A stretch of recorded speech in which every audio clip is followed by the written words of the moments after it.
MJF is about to take Hangman Page's soul at AEW Revolution. And Hangman Page and AEW, much like Jake Roberts, are going to ask you to trust them. Look, this is a high degree of difficulty, whatever is on the other side of this. When MJF wins, I'm predicting MJF to get the victory. Texas Death Match, it is Hangman's match. I would be categorically shocked if he won this. It felt like kind of weird for me, him just kind of bringing it up out of nowhere. There was, a situation. He already had the title match in hand. I'm looking at the business of pro wrestling. I'm looking at the moving cast of characters. And when, it plays out the way that I think it will play out, Hangman comes out essentially as a leper. Like, if you can't be the world champion in a company, there's only so much the fans are going to love you. And I think Hangman Page and AEW by proxy, in two different ways, I'll get to AEW in a second, are betting on their ability to keep you invested in Hangman Page. Now, in Hangman's case, this year, it's no secret, Will Ospreay is hovering around everything, kind of like just this is his returning son, essentially. And he's probably going to be earmarked to be the big baby face, for quite a while in this company. And he's probably going to win at Wembley Stadium. Kenny Omega's around as like this legend that probably has, one more, time to climb the mountain. And you can look at Hangman's biggest rival, Swerve Strickland, just turned heel. I maintain that, you start looking at it, if you can't be the big baby face, you want to work with him. So in Hangman's case, they're going to have an opportunity to try to present him through a different babyface lens.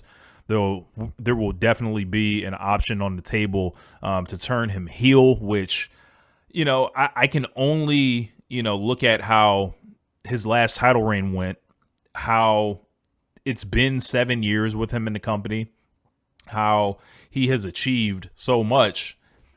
My question is, does it get better for him in any way? And if the answer to that is not yes, not no, if it's not yes, it gets better for him, then I could see in the mind of a pro wrestler who is always constantly trying to achieve and tap into another level of storytelling, of creativity, and then just looking at the landscape of who to work with when, and are you going to slide down the card in a certain way? Because there's two sides of the card. There is your babyface side, there's your heel side. Sometimes it crosses over with whether you're a star to transcend either. Now, in Hangman's case, I would argue he's a star, but, I then go back to his usage, in dropping the AEW championship with Hook getting involved of all things, to kind of screw him out of the belt. They had him in multi-man match hell with it. Just a long road back to actually getting in the ring one-on-one for the belt. And now he's in there with MJF. MJF is probably on the best run that he's had since the Wardlow feud, if I'm not mistaken, before he did the infamous LA promo, which I maintain, and maybe I'll do a video about this, kind of permanently changed the tone around AEW. And in AEW's case, they're betting their entire reputation on this match. We've had this stipulation happen once famously and once kind of under the radar. Of course, the famous example is Cody Rhodes, and it kind of turned him into a leper in AEW. And now this, depending on who you believe, I don't know who it originated from, but this is how I always understood it. Tony Khan always had his first 4 champions picked out. You can go look at the infamous Kenny Omega header. It was Chris Jericho, Jon Moxley, Kenny Omega, Hangman Page. Nowhere in that was Cody Rhodes. So if you were to try to give yourself a gimmick of I can't be the champion, so I won't, I'll do one, piece of business for it with Jericho, lose in shady fashion, and then remove myself from that equation, that also means you don't have to work with anybody. You don't have to put them over. You don't have to involve yourself in the mix with those other top guys and, do back and forth jobs with them. Now, in Cody's case, since he was never gonna, he basically cut one of his arms off, he cut one of his feet off. Essentially, you can never really do it, and it is maybe not the fact that he couldn't be the champion. It was he couldn't even work with the champion or get people ready to work with the champion.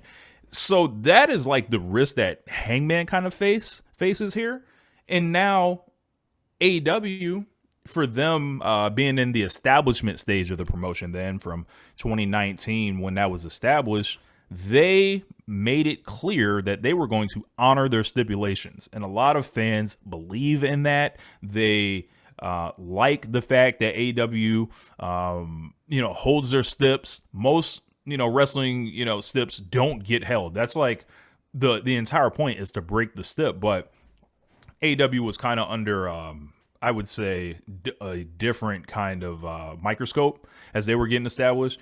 They had to live up to every single thing they said. They had to, conduct business in a certain way. It was a social media era when this was launched.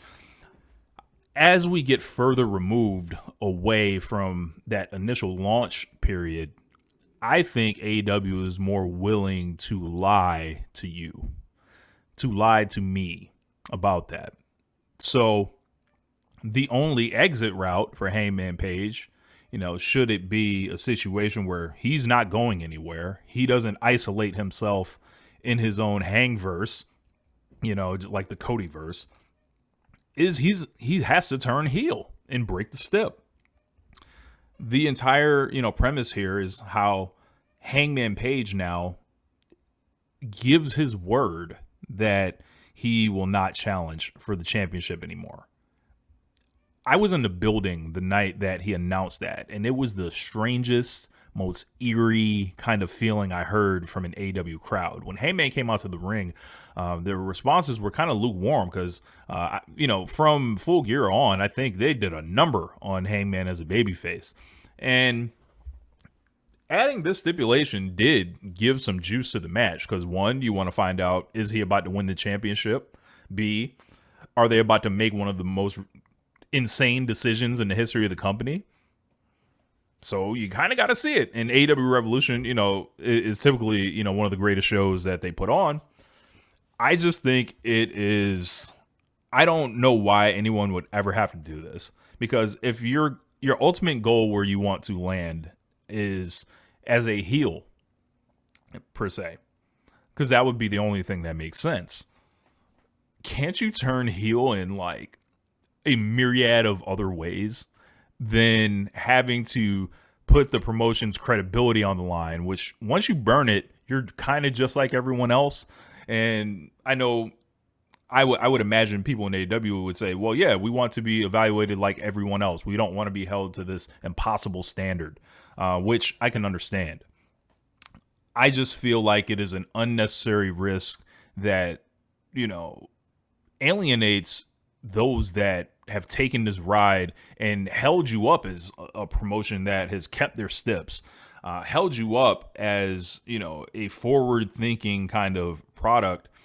To fall back into that seems too easy. It seems too cheap. The hatred between MJF and Hangman has escalated, no doubt, from being kept away from each other for years, kind of on these parallel paths, to it converging last year at Revolution. They do the match at Forbidden Door, it was, I believe. And then, we're back here, and all points in between, it does have to end up in some type of violent match. But, I look at it, and it just feels like it's time for MJF to win. Hangman won last year, once clean, once through shady, kind of means, like you got all the stuff with the referees getting knocked out and Mark Briscoe and all this other stuff, right? And now we're left with this. I think Hangman walks in this is a crossroads kind of match. This no doubt will go down as one of the biggest matches or most consequential matches in AEW history. Whatever happens, I don't think either character will necessarily like leave the same. If MJF like emerges with this thing, MJF will be a man that he's clearly had to go to hell to hold on to that championship. So he feels like he's easy pickings for whoever's coming along, to face him next. And it's interesting. They could go either way. I'm leaning towards MJF. I feel like Hangman is taking an incredible risk on several levels. In storyline, out of storyline, just the perception of the company. Prepare for it to feel like a funeral if Hangman Page, gets announced. Hangman Page will never be able to challenge for the AEW World Championship again. I'm not even going to tell people how they should react because, in my opinion, the company, you don't have to do this. But what are your thoughts? Who do you think is going to win the AEW World Championship at Revolution? Will MJF retain? Will Hangman get his soul snatched? Essentially, no, not talking Soul Ruka there. Let me know what you think in the comments. My name is Rich. Appreciate you guys watching. Like this video. Appreciate the support. And we're going to keep going with it, man. Hall P-Dub in the house. Go and hit that like button on your way out. Leave a few words and I'll holler back soon. Till we meet again, reach the stars and the moon. Woo!